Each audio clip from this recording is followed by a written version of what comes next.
Maybe you're just starting a Sertoma club, or maybe you're brand new to the board of one that has been around for years. Either way, there are some fundamentals that nearly all club boards have in common.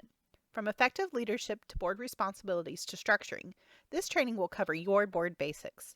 Before we get started, we must mention that there are written manuals for the board of directors and many other elected officials in our member center at sertoma.org. We encourage you to also review these resources for additional information and guidance. The Board of Directors is the governing body of your Sertoma Club. It is comprised of the elected officers and a designated number of directors. Your officers, in particular, will form what is known as the Executive Committee, which we'll go into more about a little later. A Sertoma board must focus on a club's external and internal needs.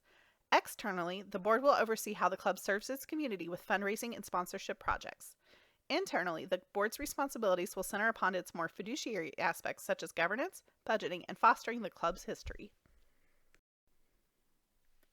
A club's success depends on how well the board functions and the commitment of its leadership.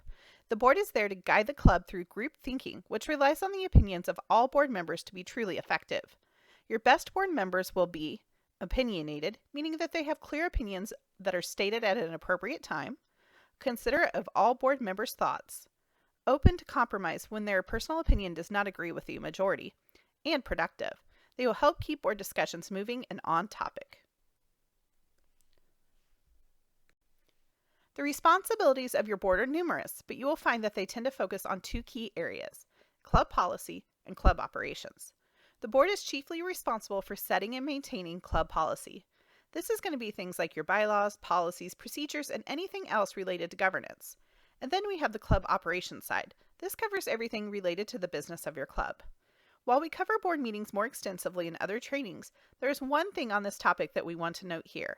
While non-board members may attend these meetings and can even comment upon issues discussed by the board, it is only the board members who may vote on matters presented for consideration. Let's take a closer look at your responsibilities on a Sertoma Club's board. Your board is responsible for all things related to planning. This includes strategic and annual growth planning. The board also assists the president in developing and carrying out the club's overall action plan. Led by the treasurer, the board oversees the club's finances. This would include handling things like the audit and the budget.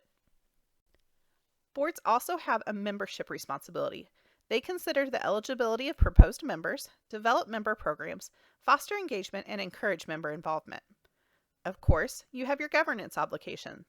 This means overseeing your club's policy as well as working with and on committees.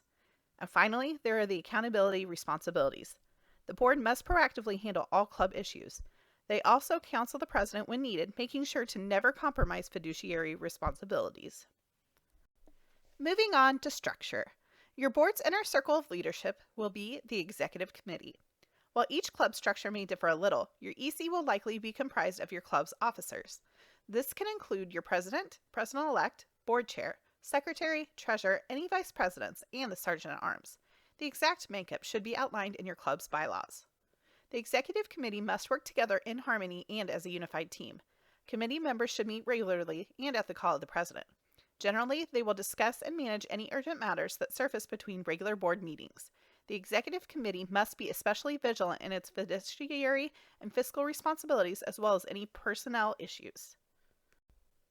The immediate past president serves as board chair in most clubs, meaning that they will preside over board meetings. As such, they are responsible for making sure that the board meets regularly. The experience and knowledge gained by the chair are valued resources for the club's new president. The president and the chair typically work closely together, especially when it comes to board meetings. The chair's role can really help the club enjoy consistency in leadership. Speaking of the president, we all know how important they are to a club's success. As the executive head of your club, they are central to nearly everything you'll do during their term. They will work closely with other officers, directors, committees, and volunteers to execute and achieve the club's goals. Their responsibilities should be clearly defined in the club's bylaws. Make sure to check out the special training for presidents available in our training library at members.sertoma.org. The president-elect is the successor to the executive throne. Typically elected in the spring before they will assume office as president, the president-elect's primary responsibility is to plan, prepare, and get organized for a year of leadership by learning as much as possible about the club and Sertoma. Just like with any elected officer, their full responsibilities can be varied. There will be some that are outlined by the bylaws, while others may come at the discretion of the president. Many clubs will have 3 or more vice presidents.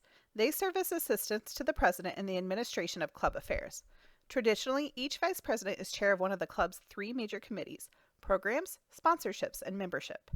As such, the vice president should work closely with the president to ensure the integrated work of the major committees.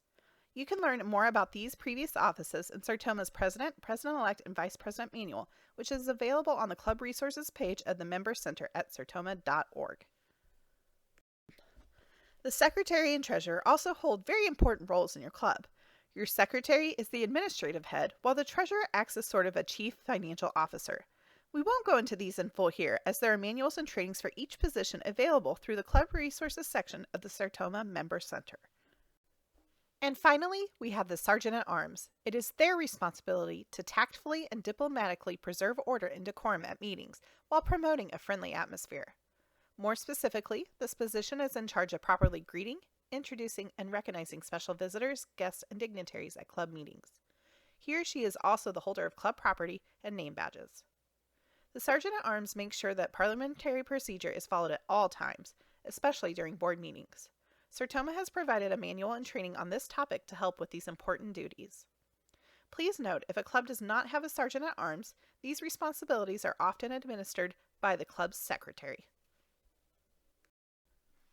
This concludes today's training.